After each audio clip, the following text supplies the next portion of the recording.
Hello, twin flames. This is Victoria, and I'm here with your daily energy check.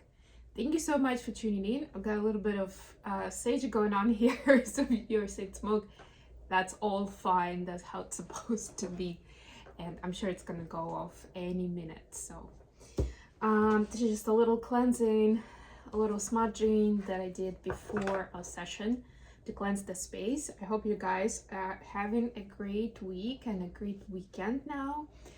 Happy Valentine's Day for those who missed the message yesterday, just in case. And also, I've now recorded a new episode of Mindfully Awake. That's my TV show that I'm doing with Bold and Brave TV. There is a community post on this channel with the link, and I believe that I also added it to my yesterday's post. It was about mindfulness practices for longevity and biohacking. If that's something that's of interest to you, and I spoke about it from very, very different angles, then yeah, tune in by all means. And today we're going to do a special edition reading, and we're going to take a look at divine masculines. I haven't done that for a little while, and I felt actually that it was time, and masculines want to talk. So let's see what the messages are. At the end, as always, we'll post some messages from masculines to feminines watching. And I will start, as always, with the oracle deck. Today I picked the archetype oracle. So let's see what we have. First of all, for the feminines watching, then for the masculines, and then we'll focus on the masculine energy. I actually like how the light goes through the smoke. That's probably the best part of this. Oh boy.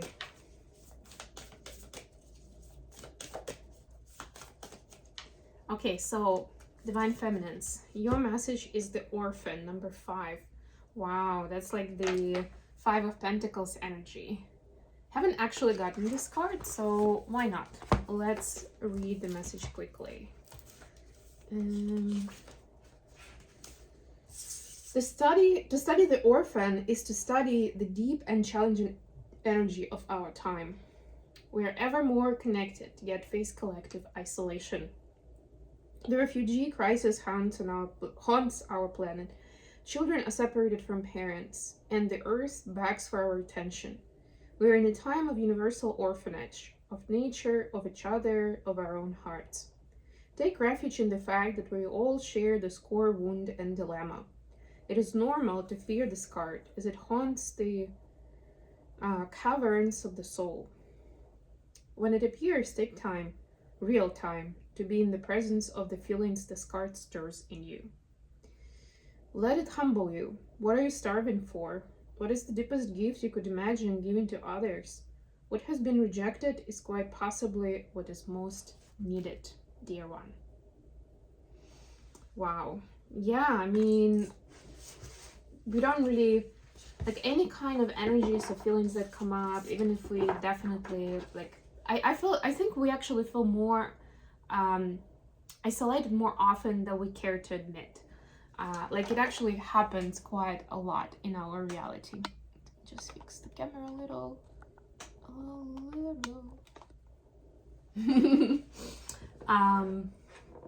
Yeah, and it can be felt in different ways, just like the passage was talking about. So first of all, there's nothing shameful here, but also listen to those feelings. You know, if it's your inner child calling for your attention, listen to that inner child. Have a conversation. You can start by giving him or her a hug and inviting that conversation. You know, tell me, what is it? What's going on? What are you missing? Who are you missing right now? Right? Connect to that feeling. For the masculines, we have the village, which has a very interesting picture that I wouldn't actually associate with the village. So I also want to look at it. This is, I guess, 41.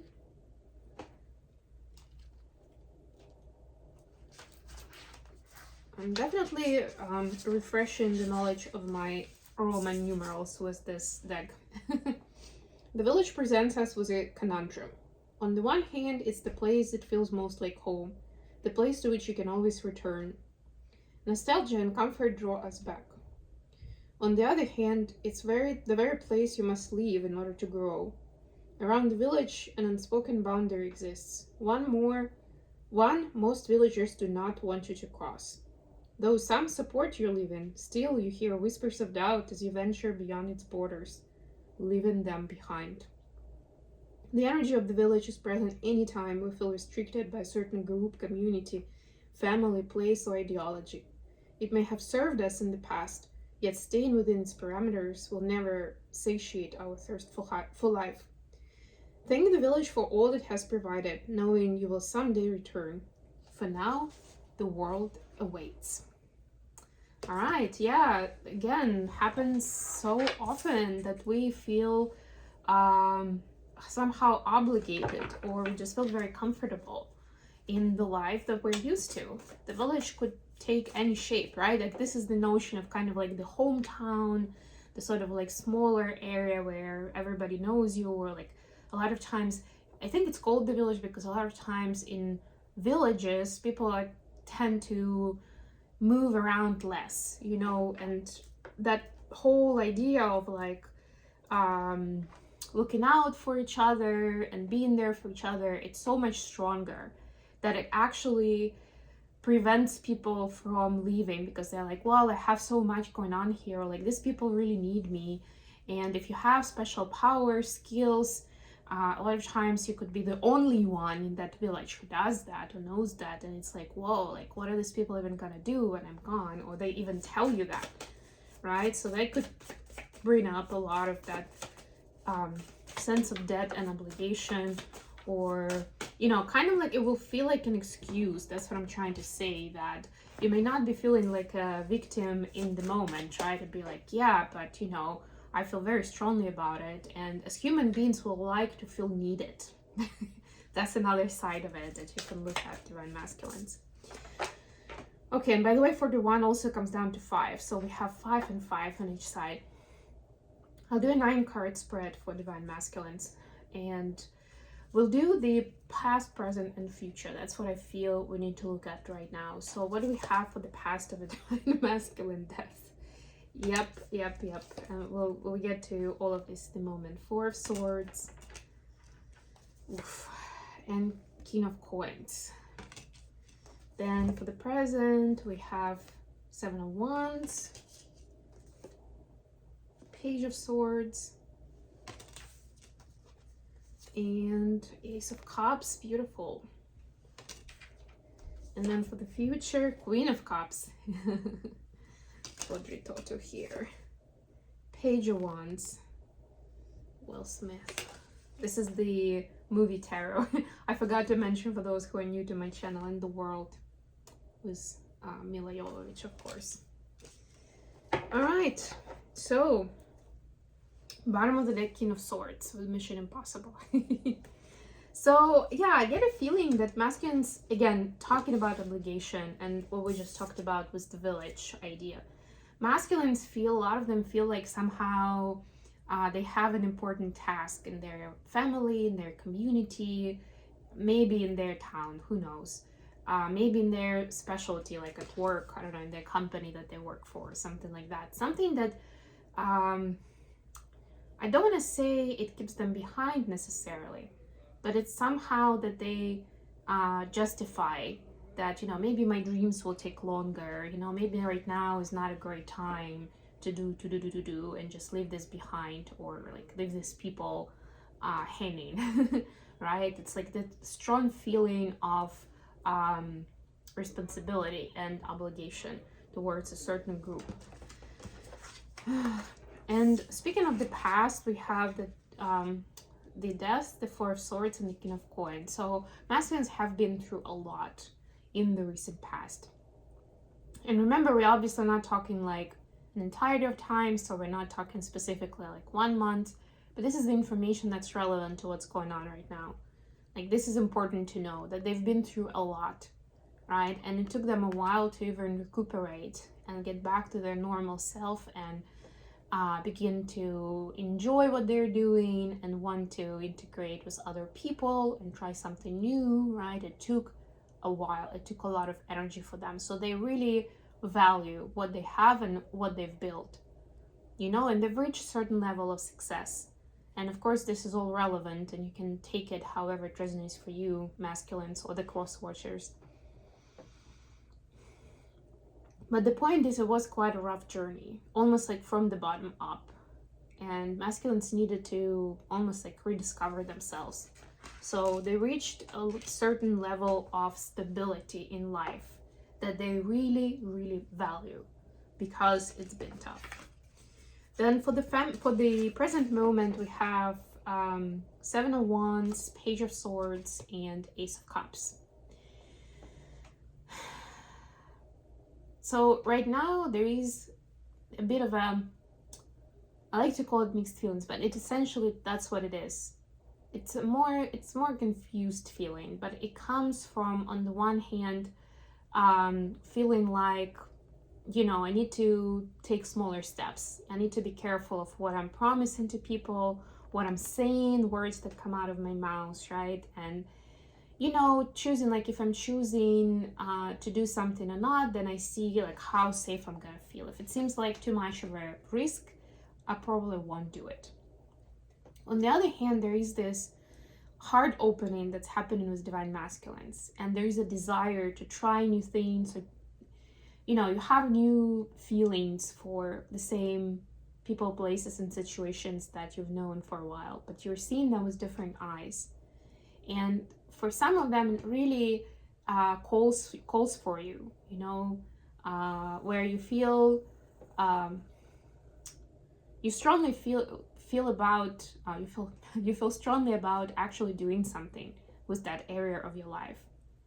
I don't know, maybe there is a hobby that you never really, you were considering, but you never thought that there's much going on there, or it's going to be of value to you, right? And now you really feel so strongly about it.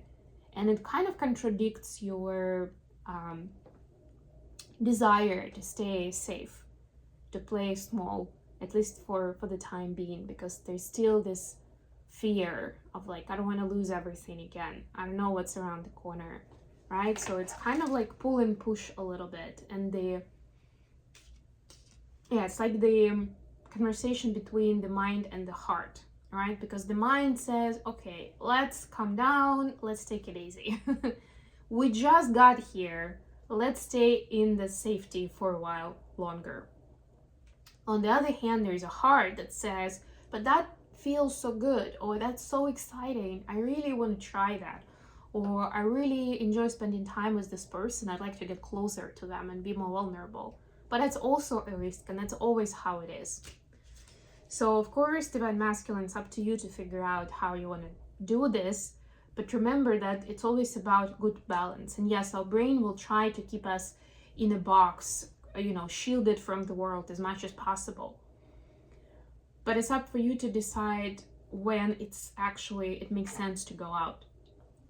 Don't just leave it to your brain. Don't just wait for the good moment, because it may never arrive if you're just trusting your subconscious, the subconscious judgment of your psyche. It's programming, and its goal is to keep you safe. But it's not how you grow, and it's not how you find your calling, your happiness, and living a full life. For the future, we have Queen of Cups, Page of Wands, and the World. Yeah, so it's like the new cycle is supposed to start. So the old one needs to close. And it is very unsettling for the masculine, and it will feel very uncomfortable for a little while, right? But it's like for you to understand that you have so much capacity for both your feminine and masculine self, and you have so much love to give, and you have so much light to shine in this world, that all these seemingly, you know, challenging times or obstacles that you see on your way, well, I mean, first of all, they shape you up, they make you stronger. Starting to feel that smoke. And then second of all, it's just a temporary thing until you get to that place where your consciousness ascends and you are seeing things with different eyes, right? It will get easier. It's almost like there are like a few leaps that you need to take. And then that safety is going to become your baseline, but not in a way that will keep you from going for something exciting, but just in a way where even when you're taking a risk, you feel a certain amount of safety. You know that the universe is looking after you, that your higher powers has got your back, and then you can experiment. There's nothing wrong with that, even if it turns out to be a mistake, right? And that's the place where the universe is trying to get you to. Okay, let's see. What kind of message do I want to do? Let's actually do the love oracle messages here with this deck. Love oracle cards, the black ones. Let's see. Let's get a message for the cross watchers. What would divine masculines like to tell their feminines at this time? Oops, that was quick actually, but like I said, I feel like divine masculines wanted to talk today. But 4, wow. X, clock, soulmates, and dragonfly. Wow. Yeah, the dragonfly and the axe are both about endings and transformation. That's the death card. So masculine is saying, you know, I have a lot going on, I'm changing. Probably next time you'll see me, you wouldn't even recognize me, or you would be surprised the topics that I'm interested in talking to you or what I've been up to. You'll probably make some assumptions, but I will surprise you with what I've been up to. And yes, I do dream about the times when I remember times when things were easier, but I'm also dreaming about the time in the future when things are going to be happier, healthier for me and for you, right? And I know that you are the one. I know that it's only a matter of time until we get together and until this is going to be our fairy tale, until our fairy tale timeline begins. But right now, also understand that I need to get down to business and I've got some work to do. I need to cut out certain things that are only keeping me behind, and I need to be brave to do the transformation. I hope this was useful for you guys. Please don't forget to hit the like button and subscribe to my channel if you're new. I'm gonna leave it here. Thank you so much for joining me today. I love you all, and until next time.